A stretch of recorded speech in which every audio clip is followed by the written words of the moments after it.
Buenas noches, bienvenidos una vez más a esta nueva semana y a esta nueva emisión de Señal de Noticias, donde compartiremos algunos de los principales temas de Moreno y alrededores. Ya saben que a través de internet nos pueden encontrar en www.morenosotv.com. Bienvenidos una vez más. Ya está con nosotros, como es habitual en cada comienzo de semana, el profesor Raúl Isman con su habitual columna de política internacional, a quien ya mismo le damos la bienvenida. Profesor, buenas noches. Buenas noches, David, gracias por tu habitual cordialidad. Bien, días en los que han sucedido unas cuantas cosas a nivel internacional, de cuál hablaremos en esta oportunidad de esta columna. Hablaremos de algunas, pero si tenemos que hablar de todas, necesitaríamos varios programas. En principio, tal como estaba previsto, ayer el candidato del Partido Socialista, François Hollande, derrotó a Nicolas Sarkozy del conservador Unión para la Mayoría Popular, es el nombre del partido de Sarkozy, construido con restos del gaullismo, de la fuerza de De Gaulle. La diferencia fue pequeña, casi exigua, 4 puntos, demostró que las encuestas muchas veces se equivocan, las encuestas daban hasta 10 puntos para Hollande, pero fue poca porque la mayor parte de los votantes del Frente Nacional, la tercera fuerza que obtuvo casi 18 puntos en la primera vuelta, se inclinó por Sarkozy. Hollande prometió honrar su programa no muy detallado de campaña, que privilegia el crecimiento más que el ajuste, algo en que se especializó Sarkozy fue en aplicar ajustes. La situación en los barrios periféricos de París es realmente desesperante para vastos sectores sin trabajo, y privilegió el renegociar los acuerdos con la Unión Europea, tanto el pacto de austeridad fiscal firmado el año pasado, que si se cumple le ataría de manos para volcar recursos hacia el crecimiento económico, como el pacto general de la Unión Europea, que le condiciona la marcha de cualquier política económica nacional. Ya hubo varios pronunciamientos de otros líderes europeos, la canciller, primer ministro de Alemania, Angela Merkel, saludó el triunfo de Hollande y dijo que tendrían que caminar juntos por el camino del crecimiento económico. Lo que le faltó es completar la frase a Merkel. El crecimiento económico de Alemania no es el crecimiento económico de los otros países europeos.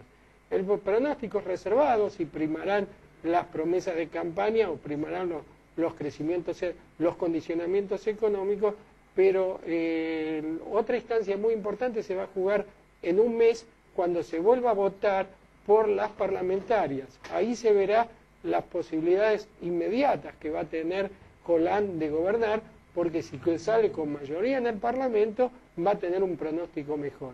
Ahora, si es una elección que le resulta adversa, va a tener más complicaciones.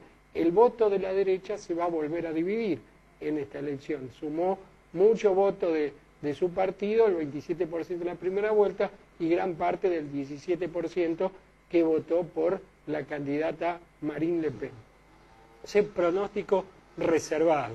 Hubo otras elecciones que vamos a analizar más en detalle la semana pasada y la próxima. Hubo elecciones en Grecia, un país realmente atormentado por la crisis.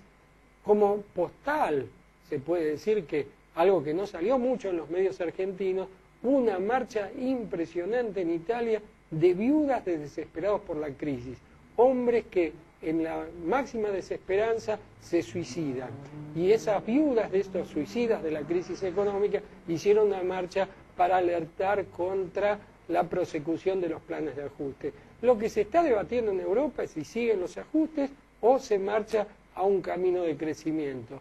Y yo vuelvo a recordar que el candidato de la izquierda, que salió cuarto en la elección francesa, Jean-Luc Mélenchon, recomendó seguir el sendero de América Latina, el hecho de nacionalizar fuertemente, como lo hizo Evo Morales, confrontar contra los grandes medios de comunicación, como lo hizo Néstor Kirchner, y apelar a la movilización ciudadana, como lo hacen el presidente Correa en Ecuador y el comandante Chávez en Venezuela. Hay cosas que no salen en los medios, y una de las cosas que no salen en los medios, y que es lo que va a ocupar la segunda parte de mi comentario, es, por ejemplo, que el jefe de Estado Mayor Conjunto del ejército ruso, Nikolai Makarov, declaró antes de ayer que están dispuestos a una respuesta inmediata contra el escudo antimisilístico desplegado por la OTAN en Europa. Esto es una defensa nuclear que haría Rusia.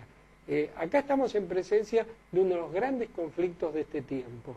Tenemos una potencia declinante en el mundo como los Estados Unidos, que pese a eso quiere tener influencia permanente en todo lo que ocurre en el universo.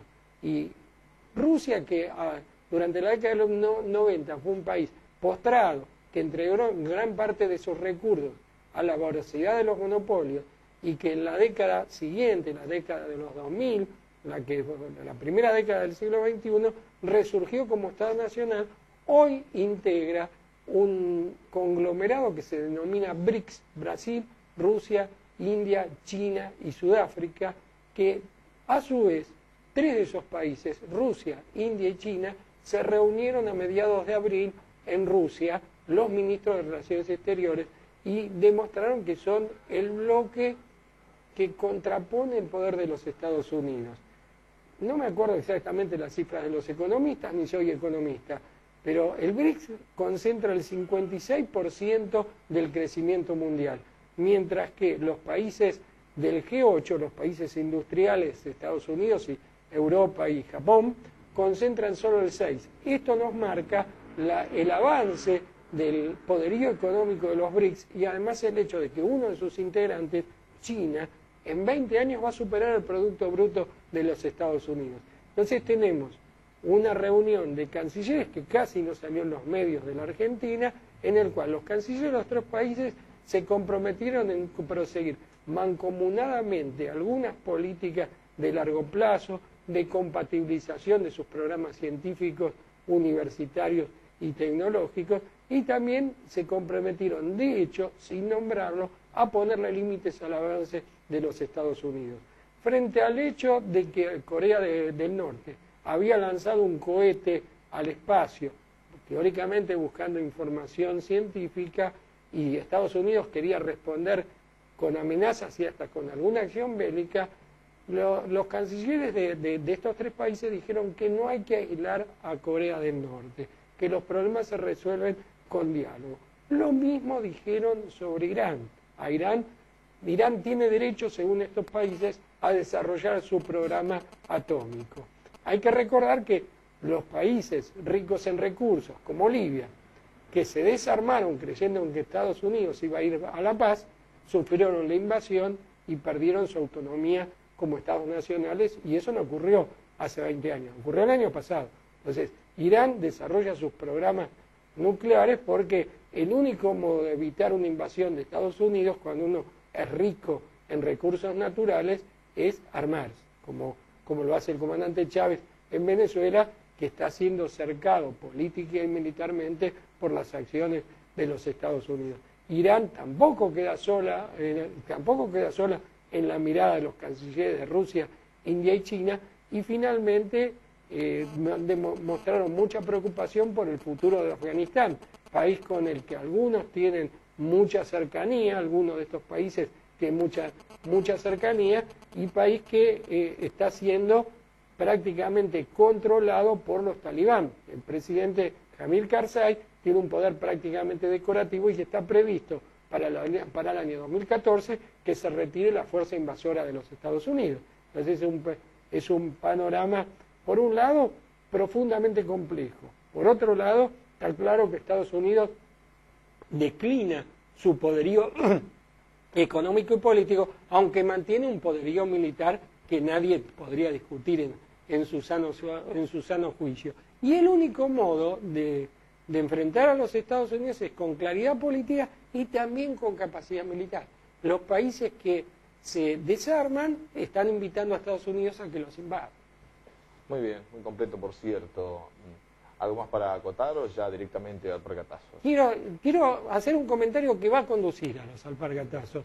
La semana pasada, mientras yo hacía la columna, tal vez en el mismo momento, no sé en qué horario murió, si era cuando ni sé la diferencia entre Nicaragua, la diferencia horaria entre Nicaragua y Argentina, falleció un enorme escritor, Tomás Borges, que era embajador nicaragüense en Perú, estaba casado con una peruana y que además fue un comandante de la revolución sandinista. No puedo menos que hacer un homenaje a Tomás Borges, que repito, era un intelectual, un escritor exquisito, pero que no desdeñó el compromiso con su tiempo y fue un comandante militar de la gloriosa revolución que derrocó a la infame dictadura de los Somoza en Nicaragua en 1979. También al día siguiente fue el Día del Trabajador y un conocido a través de internet, y esto nos conduce ya al alpargatazo internacional, me contaba que un sindicalista colombiano, que el vicepresidente de Juan Manuel Santos, que se llama Angelino Holguín, que es sindicalista y que se postula para un alto cargo en la Organización Internacional del Trabajo, y a él, Angelino Holguín, va dirigido el alpargatazo internacional, oculta el hecho de que el 60% de los sindicalistas asesinados en el mundo son asesinados en Colombia. Colombia se nos presenta, y los grandes medios de comunicación como la CNN nos presentan a Colombia como una democracia, y es un país en el cual los asesinatos por la acción de los parapoliciales superan a los crímenes de la dictadura. Hay más desaparecidos que en la Argentina en la época de la dictadura. Una cantidad enorme de sindicalistas asesinados, de dirigentes indígenas y de los llamados falsos positivos, chicos pobres que los secuestran, los matan y los presentan como guerrilleros de la FARC para simular éxito en la lucha contra la guerrilla. Eso, el alpargatazo internacional es para Angelino Holguín. Y el alpargatazo nacional es para Elisa Carrió, un verdadero paradigma del enfermo psiquiátrico lanzado a hacer política. El discurso de opereta que pronunció el jueves, no sé si el miércoles o el jueves, porque duró casi 2 días la sesión por la nacionalización de YPF, el discurso que pronunció en la Cámara de Diputados fue realmente digno de un delirio psicótico. Habló de muertes futuras, no dijo muertes futuras de quién, denunció a todos los partidos políticos como corruptos, menos ella, que parece que está fuera de la corrupción. Ojalá que Elisa Carrió se presente en todas las elecciones, porque lograría que los compañeros del Partido Obrero no salgan últimos. Fue un extraño logro que tuvo Elisa Carrió. Siempre el Partido Obrero y la izquierda trotskista terminan últimos en las elecciones, y gracias a Elisa Carrió salió ella última, no fue el Partido Obrero el cola del charte electoral. Muy bien, profesor, muchas gracias por la participación y el tiempo esta noche. Bueno, muchas gracias a vos, un saludo para la audiencia y nos estamos viendo la semana que viene. Muy bien, nosotros continuamos con más de Señal de Noticias.